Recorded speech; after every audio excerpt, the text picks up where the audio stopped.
சுதா கொங்குரா இயக்கத்தில் சிவகார்த்திகேயன், ரவி மோகன், அதர்வா நடித்த திரைப்படம் பராசக்தி. 1965ஆம் ஆண்டு தமிழ்நாட்டில் நடந்த இந்தி திணிப்பு எதிர்ப்பு போராட்டத்தை மையமாக கொண்டது. இந்த போராட்டத்தில் காவல்துறை, ராணுவ துப்பாக்கிச் சூட்டில் பலர் உயிரிழந்தனர். பராசக்தி திரைப்படம் இன்றைக்கு தமிழகத்துல இந்தி திணிப்பு தொடர்பான செய்திகளை மீண்டும் எல்லாரையும் நினைவு கொள்ள செய்திருக்கிறதுன்னு நினைக்கிறேன். ஆமா, அதாவது திரைப்படங்கள் பொதுவா இப்ப சமீப காலத்துல கொலை, கொள்ளை அல்லது மற்ற மாதிரி ஒவ்வாத கதைகளா வந்துகிட்டு இருந்தது. அந்த சூழ்நிலையில இந்த பராசக்தி திரைப்படம் நம்முடைய வரலாற்றை திருப்பி பார்க்கும் விதத்துல அமைஞ்சிருக்கிறதுனால எல்லாருமே அதன் மீது ஒரு ஆர்வம் கொண்டது ஒண்ணு இளைய தலைமுறையினரும் அறிந்து கொள்ள வேண்டிய ஒரு விஷயங்கிறதுனால ஒரு நல்ல விஷயம்.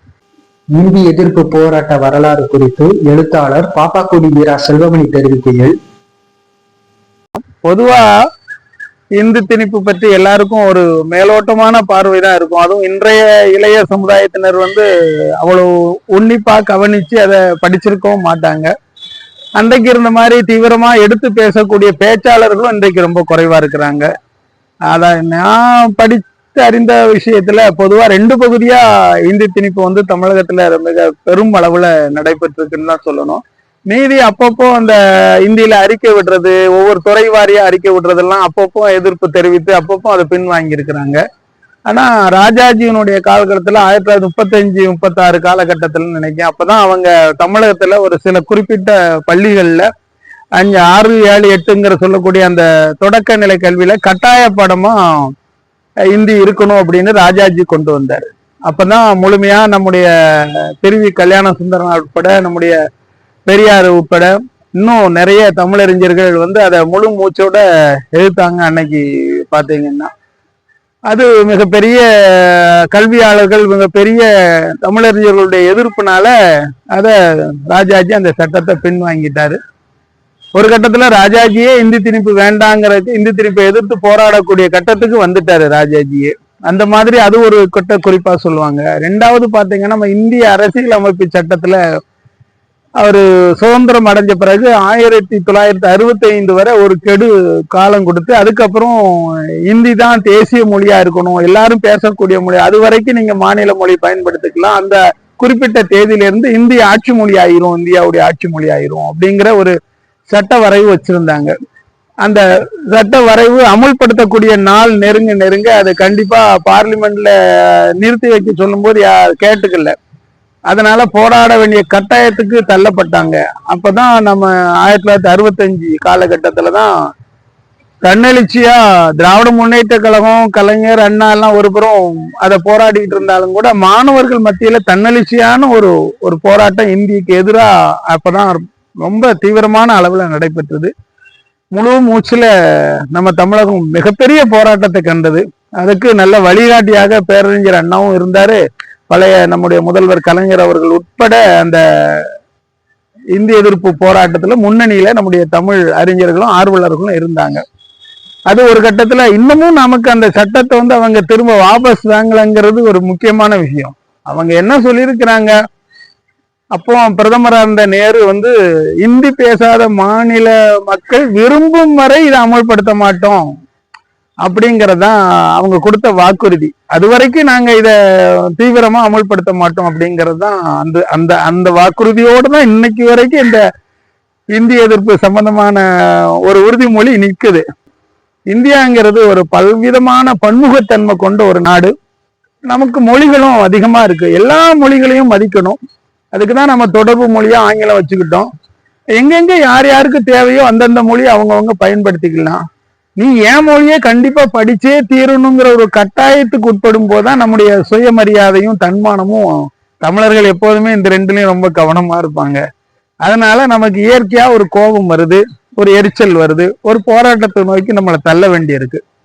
அந்த வரலாறுல உயிர் தியாகம் நிறைய பேர் 2 கட்டத்திலையும் கொடுத்திருக்கிறாங்க மொழிக்காக. அப்போ இன்னைக்காவது சமூக ஊடகங்கள் இருக்கு, பெரிய தொலைக்காட்சிகள் இருக்கு, எண்ணற்ற எல்லாமே ஒரு அடுத்த நிமிஷத்துல அந்த செய்தி நமக்கு தெரிஞ்சிடும். ஆனா அன்றைக்கு காலகட்டத்துல எத்தனை பேர், இன்னும் சொல்ல போனா அதை விட அதிகமான பேர் கூட மொழிக்காக உயிர் நீத்து இருக்கலாம். நமக்கு தெரிஞ்ச அளவுலதான் நமக்கு நம்ம குடியரசு தினத்துக்கு முதல் நாள் மொழிப்போர் தியாகிகள் தினமும் கொண்டாடுதோம். அதில் ஒரு கிட்டத்தட்ட மொழிபெயர்ப்பு தியாகிகள் மணிமண்டபம்னு நம்ம சென்னையில கூட இருக்குது. நமக்கு தெரிஞ்ச வகையில தான் அதை வழிபடுத்திருக்கோம். தாளமுத்து நடராசன் தொடங்கி சில குறிப்பிட்ட பெயர்களை நம்ம கீழப்பள்ளூர் சின்னசாமி சொல்லுவோம், ஐயம்பாளையத்துல ஒரு ஆசிரியர் அவரையும் சொல்லுவோம். அந்த மாதிரி சில குறிப்பிட்டதான் சொல்றோம். அடையாளமாக இருக்கிறதுனால எப்படி தாய் நமக்கு உயிர் கொடுத்தாங்களோ அதே மாதிரி மொழி நம்முடைய பேச்சுக்கு, நம்முடைய தொடர்புக்கு, உலக தொடர்புக்கு ஒரு உயிர் கொடுத்து கொண்டிருக்கிற அந்த மொழியை யாரு சிதைக்க நினைத்தாலும் அல்லது அந்த மொழியை யார் பின்தள்ள நினைத்தாலும் இயல்பாகவே தமிழனுக்கு ஒரு கோபம், ஒரு அறச்சீற்றம் வரும். அது எல்லா காலத்திலும் உண்டு. திருநெல்வேலி சைவ சித்தாந்த நூற்பதிப்பு கழகத்தின் பங்கு குறித்து எழுத்தாளர் சே திவான் தெரிவிக்கையில், புகழும் திருநெல்வேலி சீமையில் சைவமும் தமிழும் தலைத்து இனிது ஓங்குக என்பதுதான் திருநெல்வேலி வாழ் சைவர்களின் பெரும் நம்பிக்கை. அந்த அடிப்படையில் திருநெல்வேலியில் மறைந்த மரியாதைக்குரிய பத்மபூஷன் விருது பெற்ற பெரியவர் வானா சுப்பியா பிள்ளை அவர்கள் திருநெல்வேலி சைவ சித்தாந்த நூற்பதிப்பு கழகத்தை திருநெல்வேலியில் துவங்கினார்கள். 1920 திருநெல்வேலி நெல்லையப்பர் ஆலயத்திலிருந்தே அந்த தெற்கு நோக்கி செல்லுகின்ற பாதையில் அந்த ரத வீதியில் அந்த இன்றும் சைவ நூற்பதிப்பு என்ற பெயர் பலகை இருக்கிறது. ஆனால் காலப்போக்கில் அவைகள் எல்லாம் மறைந்து விட்டன. அங்கிருந்த பதிப்பமைப்பு சென்னையில் மட்டும் இயங்குகிறது. அவருடைய பெயரை தாங்கி அவரது பெயரன் சுப்பையா பிள்ளை இப்போது அந்த நிர்வாகத்தை சென்னையில் டிடிகே சாலையில் நடத்தி வருகிறார். இவர்கள் அந்த அந்த நூற்பதிப்பு கழகம் அதிலே செந்தமிழ் செல்வி என்ற ஒரு இதழை, ரொம்ப அற்புதமான இதழை, அதில் தான் தேவநாய பாவாணர், நாம வேங்கடசாமி நாட்டார், காசு பிள்ளை, பெரிய பெரிய தமிழ் அறிஞர்கள் எல்லாம் எழுதிய ரொம்ப அதி அற்புதமான ஆராய்ச்சி கட்டுரைகள் தொடர்ந்து வந்தது.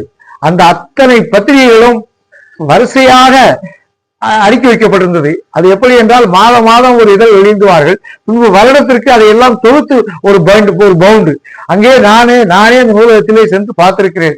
வரிசையாக 1923, 24 அந்த பத்திரிகை துவங்கும். வரிசையாக கிட்டத்தட்ட 2000 வரை இப்போ கூட வந்து கொண்டு இருக்கலாம். எனக்கு அது இங்க இல்லாதனால தெரியல. இப்ப கூட குறைஞ்ச அளவில் வரலாம். ஏன்னா மதுரையிலிருந்து செந்தமிழ் வந்து கொண்டிருப்பது போல பாண்டித்துறை தேவருடைய தமிழ்ச்சங்கத்தில் நடத்திய செந்தமிழ் இதழ் இன்றும் வந்து கொண்டிருக்கிறது. அதுபோல் இப்போது செந்தமிழ் செல்வி இதழ் வருகிறதா என்பது தெரியவில்லை. ஆனால் பல காலம் வந்தது. பல்வேறு தமிழ் அறிஞர்கள் அதிலே தமிழுக்கு சேவை, அது ஒரு வகையான சேவை. பெரிய பெரிய தமிழ் அறிஞர்களுடைய தமிழ் நூல்களை எல்லாம் படிப்பித்தது. தனித்தமிழ் அகராதிகள் பல, நிகண்டுகள் பல, புராணங்கள் பல, இலக்கியங்கள் பல, எத்தனையோ பதிப்புகளை வெளியிட்டது சைவ சித்தாந்த நூற்பதிப்பு கழகம். சுருக்கமாக சொன்னால் இந்த திருக்குறளுக்கு உரை என்றாலே மூவாவுடைய உரை என்று சொல்வார்கள். அந்த மூவாவின் உரையை இதுவரை கிட்டத்தட்ட ஒரு 300-400 பதிப்பு வெளியிட்டது சைவ சித்தாந்த நூற்பதிப்பு கழகம். தமிழ்நாட்டுடைய தமிழ் புலவர்கள் தொகுதியை மட்டும் கிட்டத்தட்ட ஒரு 30 தொகுதி, ஒரு தொகுதியில் 4-5 புலவர்களை வைத்து ஒரு 30 தொகுதி அந்த காலத்தில் வெளியிட்டார்கள். அதில் சில தொகுதிகள் என்னுடைய முன்னையே என்று சுப்பி அண்ணாச்சி என்னிடம் கேட்டார்கள். அதில் நான் 4-5 தொகுதிகளை கொடுத்தேன். இப்போது அந்த 30 தொகுதிகளும் கிட்டத்தட்ட தமிழ்நாட்டில் வாழ்ந்த தமிழ் புலவர்களுடைய ஒரு ஏறத்தாழ ஒரு 250-300 புலவர்களுடைய வரலாறு நாம் கிடைக்கிறது. இதையெல்லாம் தமிழ் இந்த சைவ சித்தாந்த நூற்பதிப்பு கழகம் பதிப்பிக்கிறது.